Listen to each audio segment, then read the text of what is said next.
is up, everyone? I'm coming on here for a couple of plays for the day. Yesterday's NFL game, you guys, was probably one of the most frustrating games I've ever watched in my life. Not only was it a really bad game, but betting on it did not help at all.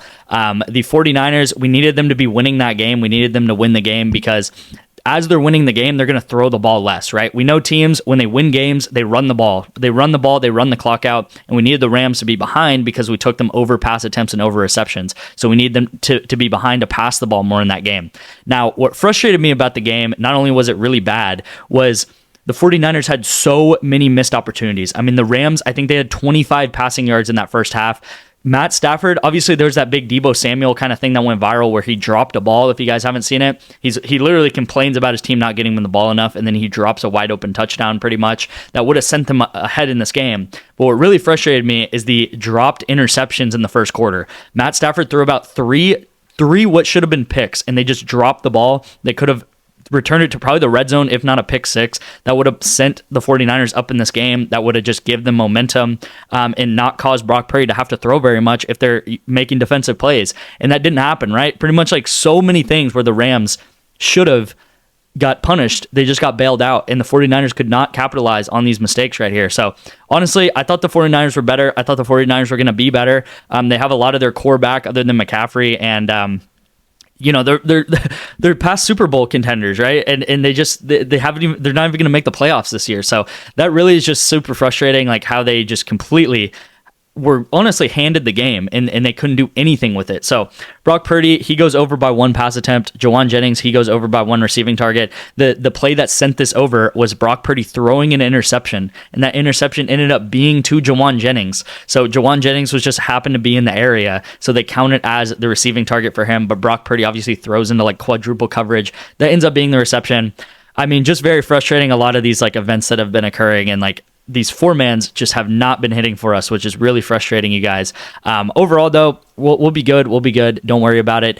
Counter-Strike, I will say, has just been amazing. Counter-Strike has been doing exactly what I need it to do, which I need it to either go green-green or red-red together. So the past couple days, I've been talking about Counter-Strike, and we've hit majority green-green and then a lot of red-reds, too. So I showed you guys yesterday, like pretty much 9 out of the 10 plays, they either work green-green or red-red together, which means it's very correlated, right? So instead of two separate things needing to happen, we're pretty much just getting a coin flip, right? We have red, red, or green, green. So we're turning a two-man into a coin flip.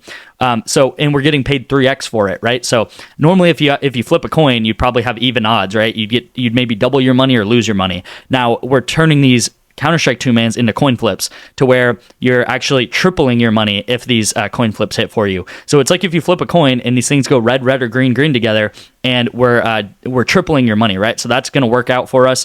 Yesterday, it ended up just so, with these like 6 or so plays that a lot of red, red happened together. We did hit this one on green, green, and then this one right here on Sleeper, which we've actually been doing really well on Sleeper so far. I've been talking about Sleeper a lot, and I'm going to keep talking about it today. This one's looking good so far. I'm not going to chalk it up as a win because there's still a whole nother game to be played, but so far it's looking good, knock on wood. But yeah, hopefully this should hit. I took the unders there. And then this was yesterday's sleeper entry of the day, so we did end up hitting this. I told you guys Malik Beasley should easily hit this line because he's just in the game a lot, right? And if you're in the game a lot, you're going to get assist rebounds. And then Jimmy Butler under steals. So we did hit this on sleeper. Hopefully you guys put $20 on it because there's that big promo going on. If you guys don't know, there's a huge holiday promo, or you can say the rest of 2024 promo, where they're giving you a free $20 entry every single day if you play an NBA entry first, okay? So you pretty much need to play an NBA entry of $5 to $20 first, and the next day you'll get a $5 to $20 free entry, okay? So this was yesterday's NBA entry right here. As you can see, it's all NBA. And then today, we're going to actually get a protected entry because of it, okay? So we'll get a protected entry, and then we'll play another NBA entry to get tomorrow's protected entry. So pretty much, I made a whole video on this. This is the thumbnail of it. You guys can go watch it. I explain it a lot more in depth, but you need to get Sleeper because they're giving you about 20 days straight of Flex Fridays, okay? So I know today's Flex Friday. I'll have a play later today for that, but they're giving you 20 days straight of free entries, 20 days straight of free $20 entries. So I'm pretty much playing a $20 NBA entry every day and then a $20 free pick every single day also, right? So that's obviously going to work out, right? We're spending $20 and actually getting 2 plays for it, two $20 entries for it, which is amazing. So really happy that Sleeper's doing that. It's honestly been the thing that's kind of keeping us sane, honestly, is what I'll say. So hopefully some of these 4-mans can hit. We got a big weekend of NFL, college football coming up. Not a huge weekend of college football. I think there's like 2 games, but obviously a lot of NFL, which I do like the NFL, even though yesterday's game was absolutely horrible. So if you guys don't know, download Sleeper, text me the word paid to get into my VIP with Sleeper. I'll get you guys into my VIP by using my code, and then all you're going to have to do is put $10 into this app, and then you will get 1 free month of my VIP. We are very profitable on Sleeper. You can see we've made an easy $1,000 over the course of this whole year because we just take the promos on Sleeper. The promos are free money. You need to take Sleeper. You just have it on your phone. You probably open the app maybe 2 times a week and just take the promos, and it's really easy. Now, till the end of 2025, you want to open the app every single day and get these free entries. But overall, Sleeper, really good app. You can also text me the word rebet and sign up for rebet. If your state is in the orange right here, then you can sign up for rebet really easily. I'm in Texas. I use rebet all the time. It's actually more of a traditional sports book where you can bet on money lines, spreads, stuff like that.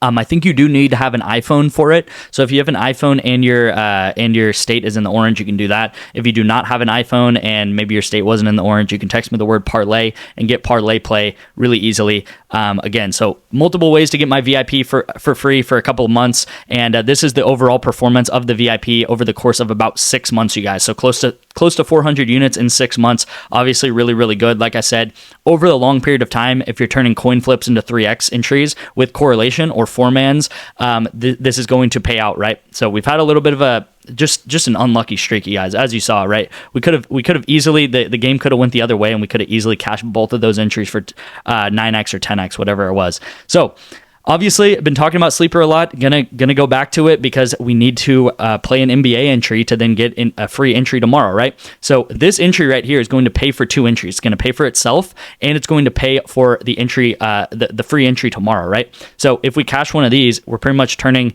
We could cash this, and we could cash tomorrow's free entry, and we could turn $20 into 120 plus bucks easily, just by hitting both of these entries right here. So we do have Kevin Porter to go under 6.5 assists and rebounds.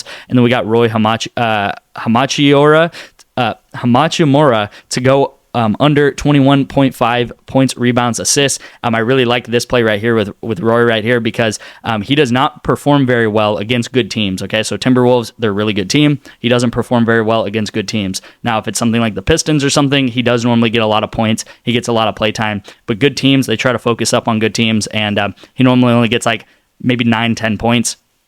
And that's going to cause him to have to get 9 or even 11 rebounds plus assists, which is not going to happen, right? So I don't see him getting any more than like 15 points in this game, maybe like 12, which would be really good for the under on PRA here. So really like this play on Sleeper. Again, you're getting insane value because you're getting another free entry tomorrow by doing this. Again, I can't hammer this home enough. Like there's nothing else for me to hammer home as good as a Sleeper entry. All right, you guys, so here is the PrizePicks 4-man of the day.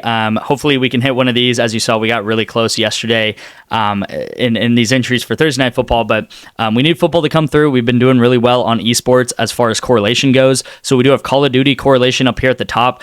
This is very correlated based on how long the game is going on as well as map size. So if they end up playing a smaller map, that's going to mean more kills, okay? So the smaller the map is, more kills that happen. And the map is kind of randomized, so you don't know until like 15 minutes before the game starts. But if a small map does end up getting picked, then more kills should happen because the smaller the map is, that means more interactions between people, and that just means more kills, right? Now, if it's a really large map, that's going to mean a lot more time running around and not finding people and just not as many kills. So we're hoping for a smaller map. If a smaller map does get chosen, then you'll actually see these lines instantly bump up about 3 to 4 kills because they know, PrizePicks knows that a small map means a lot of kills, right? So again, hopefully a small map gets picked. Again, we're turning coin flips into 2-mans, right? So 2-mans into coin flips is always going to work out for you.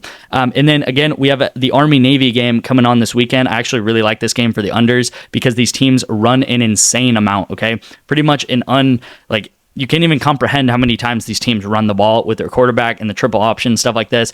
This game should be a quick game because a lot of runs means the time's just winding down. Obviously, Army and Navy both use this strategy of like triple option and stuff like that. So not many pass yards from Blake Horvath, their quarterback, and then that's going to cause their running back, actually his receiving line is the highest here. He's the best receiver on the team.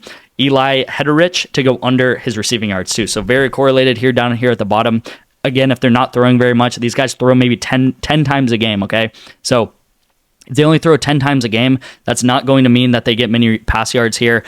Maybe they even pass like 6-7 times a game, especially in this Army-Navy Bowl right here. So again, as they're passing less and less, that's going to mean less pass yards, and that's going to mean less receiving yards for his number one receiver, which just happens to be a running back, you guys. All right, so go ahead, lock these in. Again, you can text me any of these things. You can text me the word paid for sleeper. You can text me the word rebet for rebet, and then text me the word parlay for parlay play and get all of my picks, all my esports entries, as well as the NFL entries going into the weekend. Thank you guys so much for watching. I'll have a video later going into more NFL picks for the weekend, as well as I think there's a Western Michigan game going on, so I'll have a pick for that too. Thank you guys again. I'll see you in tonight's video.